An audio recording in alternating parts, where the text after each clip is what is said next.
It's summer and it's getting hot. Crypto gaming coins, they're coming back. I'm going to be going over them. We have high conviction more than ever, and I'll be telling you why in this video. Enjoy the content, like and subscribe, and let's get into it. 6 months ago, I was a genius for being in crypto gaming early. Today, I am seen as a fool. 6 months, I will be seen as a genius of crypto gaming. I will also be seen as a fool a year from now. Do not play sentiment, my friends. Play conviction. And that is the story here. There's too many people that on a whim change their sentiments on something. They trend hop, they look at the coin market caps and they see the mug coin and the dog with the hat and all these little meme coins that seem to be triumphing during these market conditions. But they forget at one point or another, these crypto gaming coins were absolutely skyrocketing. Can we address that, the elephant in the room? But of course, when things skyrocket, there needs to be balance in life. And since then, these crypto gaming coins have corrected quite significantly. And as you can kind of see here, here's the Axie Infinity chart. We had a correction, sure, but during summer of 2021, it was a pretty big crypto gaming run. Of course, I don't think we're on that 2021 level yet. I think 2025 is going to be an even bigger year than 2024. But this is kind of that time to begin to accumulate some of these coins that are on some pretty low valuations. In fact, if you look at the past couple of crypto gaming launches, and I mean, this is a lot of crypto gaming launches, they're all red. All of them are red right now. So no matter where you're getting in right now, you're likely getting better prices than some of these angels and KOLs, including myself, on a lot of these sales. And the thing is, I'm not bearish on my current positions or where I've gotten them at. I'm actually more bullish than I've ever been. When sentiment is low and the conviction fundamentals are still all the same, I've got to tell myself that it's going to happen again, just like 2023. And we've been right once, we'll be sure as hell right again. So I'm going to be going over some crypto gaming coins, also some plays that are going to lead into coins. So the first one is the Beacon. So the Beacon is a free-to-play action roguelite RPG game. It's in development, but they're supposed to have their game out late December. Why that's important is because they just raised $4 million on their Writ of Passage mint. And this is a big deal because in crypto gaming, it's been a while since we had a mint that has accumulated that much capital in a short amount of time. And in fact, there was just so much chatter online about this NFT collection. And I'm quite bullish on this NFT collection for a couple of reasons. But the first reason is that I actually participated in their play to airdrop campaign. There's not a lot of times where I'm actually playing crypto games. I know. You're going to say, but you cover crypto games, so you must be playing them all the time. But no, I'm much more in the investment side. I'm aping into crypto gaming coins. I'm not just spending all day farming airdrop campaigns. But this is one of the very few exceptions, as in the recent times, that I've actually been playing a crypto game. And that's a really big deal. I found this to be a fun experience. And while I had my initial woes about this mint for the Beacon, I've quickly shifted my sentiment and I ended up grabbing 11 of these. I mean, if you could see over here, I bought 11 of them, so you can kind of put my hands behind my back here. Right now, they're going for around $400, which is essentially the same price that I got them at, so it's not like you're getting them at a worse price. It's almost identical. I actually made a thread about this. Here's the breakdown on the entire situation. So 18% of total tokens will be distributed among these Writ of Passage holders. A new detail suggests, of course, the game launch is going to come out sometime in late December, and their token will be launched shortly after that.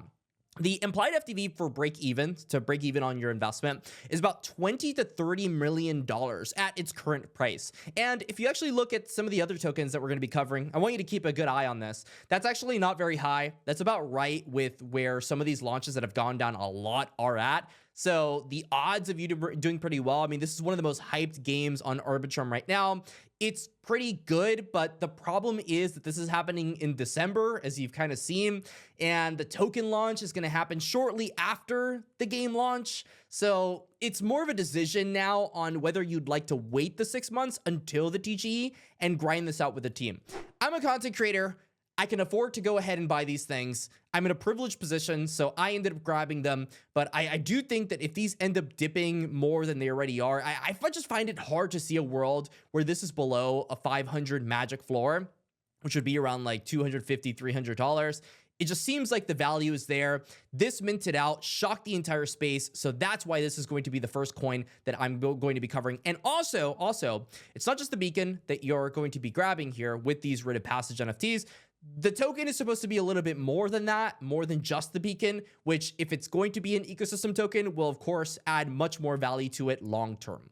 The second token I want to talk about is 𝐉𝐤𝐽. So there's been a lot of worries in the crypto gaming space about low float token launches. Low float token launches just means that when the cryptocurrency comes out, it doesn't have a lot of its supply out there. It'll have maybe 5 to 10% maximum of their supply out there in circulation.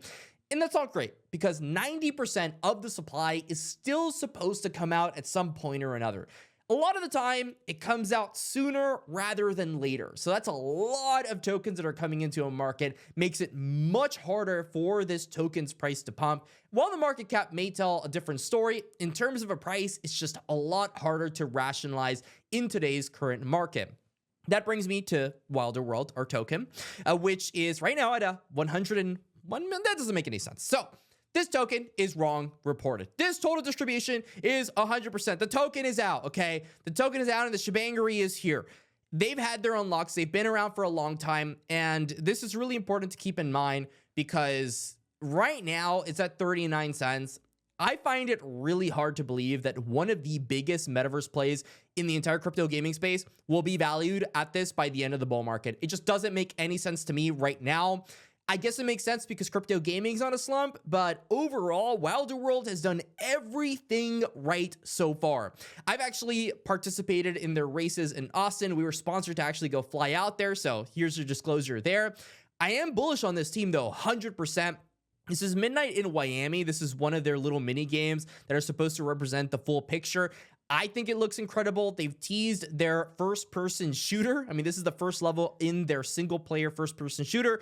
It looks absolutely incredible. They've already said that this is going to have 9 levels total. Other things that you should go ahead and know is that, I mean, this is the greater metaverse that you're seeing right now. There's so much development happening in such a short amount of time that it is just so hard to not believe that this will be either the top metaverse in crypto gaming or one of the top 3.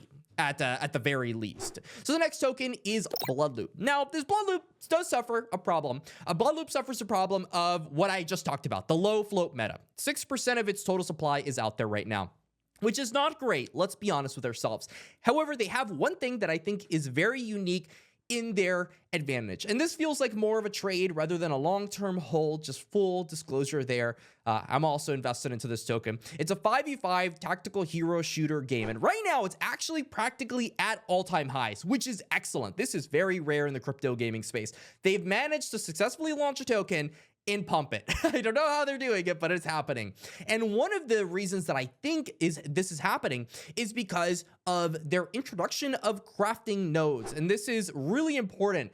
Crypto gaming nodes cause pumps on charts. You need to buy Bloodloop to get node. You need to buy Bloodloop to participate with node. And these nodes usually have a good amount of their supply that is going to be emitted over the course of whatever the node is. I mean, for example here, 16.7% of the supply is going to be released over 30 months to the holders. And so this is really important to keep in mind because people are going to be buying Bloodloop's token to be able to participate in the node sale. But not only that, you're also incentivized for the Bloodloop token price to go up because right now people are participating, or at least they're onboarding into the Bloodloop public playtest, which right now is rewarding people presumably for playing this game, which is really important. And they're also built on the Avalanche narrative. They have their own Avalanche subnet, presumably. It is just a lot of stuff stacking up. One of the very few crypto gaming coins that have held their own during these market conditions. And I imagine when it all turns around, winners keep being winners. The next token is Nyan Heroes, which has, of course, not looked as attractive as a Bloodloop, unfortunately.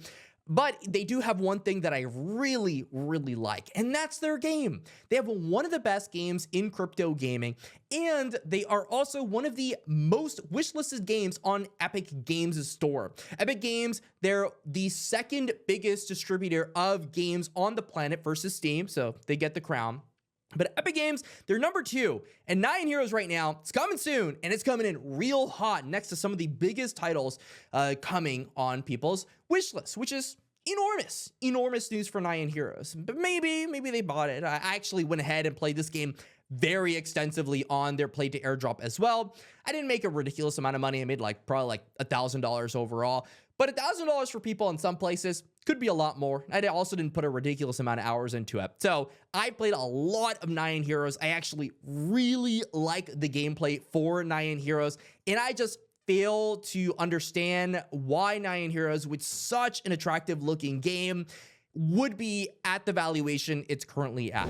Now, with this being said, there's still a lot of supply that needs to come out there for 9 Heroes, and there will be unlocks, and that will hurt the chart, and that's why we're currently seeing a lot of this negative price action, especially because airdrop farmers, the people that got rewarded for playing 9 Heroes early, they've gone ahead and sold tokens. But we're finally at this current state here that I think 9 Heroes is gone through the lump. When the crypto gaming markets come out in July, August, September, 9 Heroes should be one of the tokens to benefit the most because they launched when the market wasn't so hot. The next one is Star Atlas, which is up 63% on the year and is one of those OG crypto gaming coins.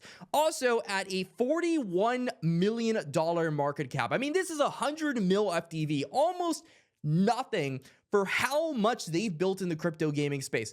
They've raised so much money. It is crazy. There are people out there that are making projects based on the ships that they bought. Super Phoenix DAO has a starter guide on an NFT mint that they're doing. I'm not participating in it personally, but it doesn't matter. They've spent, who even knows how much? People are saying $5 million, $1 million. I don't know how many $1 million, but a lot of millions of dollars have been spent on these NFT ships. This is not the only Titan ship on Star Atlas that has been bought, but there is a good reason as to why these people are spending an absolutely ridiculous amount of money on some NFTs right now. And it's because they know something clearly about Star Atlas that I don't. It's just the easiest way of explaining it right now.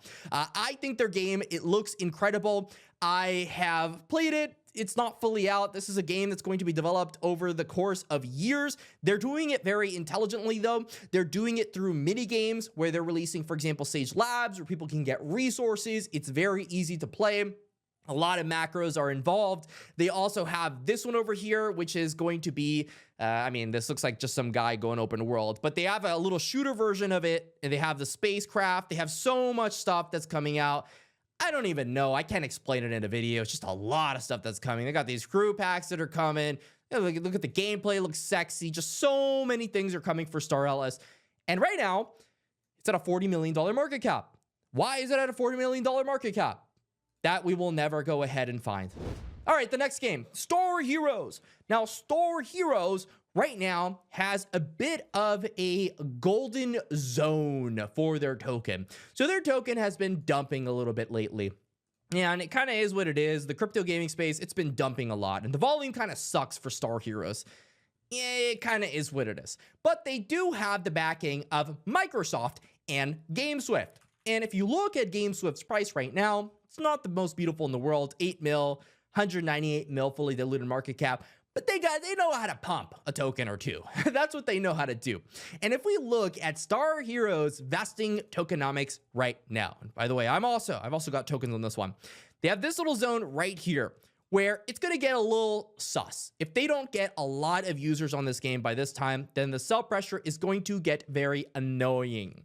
But here we've got, and this has started pretty recently, the public sell people, they're getting their tokens. They're probably selling their tokens, which is why we're seeing sell pressure. But we're going to start to see pre-seed around July, and then September, we're going to see the start of the seed run, which is 7% of the supply, which is much higher than the pre-seed round. And that's when we're starting to see a bit of, sell pressure from these token people. But I imagine that all the people from the seed round are going to want to see this thing go vroom vroom around this time. And the people over at the pre-seed round are also going to be like, oh, these guys probably want to pump it. And then it's going to be pretty good around September. There's a lot more to the story, though. Star Heroes, it's the #1 esports space shooter. They've got a $1.6 million tournament and over 400,000 pre-registered players. Season 1, it's live. They got a 12.5 million star airdrop, which is a lot of money. You guys can go ahead and just farm it up. Just farm it up right now. G-Swift, they have their chain testnet that is officially live. Star Heroes has been cooking this entire cycle, and I just find it hard to believe that they will stay at the valuation they're currently at for much longer. And the last token I want to talk about is Pirate Nation, right now at a 0.19 cent, $45 million market cap. And you're going to find this one to be a little bit different from some of those lower float coins that have launched very recently. 23% of supply is out, which is a pretty good amount. Why is it out? Well, if you actually look at the tokenomics release for Pirate Nation, you're going to see 13.25% is going to the ecosystem. 47%, I really like this, is going to the community. 28% is going to the team, which is pretty standard. And then 11.75 is going to investors and advisors. So majority of the supply is going to the community. They had a season 1 booty airdrop is what they called it. Hey, I'm not the one to make it up. And they've been doing really well since then. They also have a Coinbase listing, which, I mean, it's a Coinbase listing, you know, crypto gaming, a Coinbase listing. None of the other tokens I just talked about pretty much got that. They got to flex when it comes to that. And with the Coinbase listing comes a lot of buy pressure, and they've been maintaining millions upon millions of dollars worth of buy pressure. Pirate Nation will be enormous. I mean, this is the biggest on-chain game as far as I can tell. Right now, they've got a pretty solid supply distribution. The Pirate Nation Foundation is 100% doubling down. They raised a lot of money, so I have zero worries that this game is going anywhere anytime soon.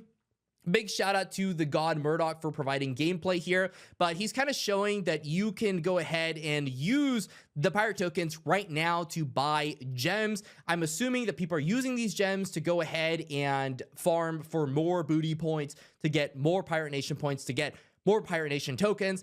They also have some gameplay here that is pretty standard. You're going to get your little base. You go ahead, you go to the quest board, you farm quests with your energy, which you'll see up here.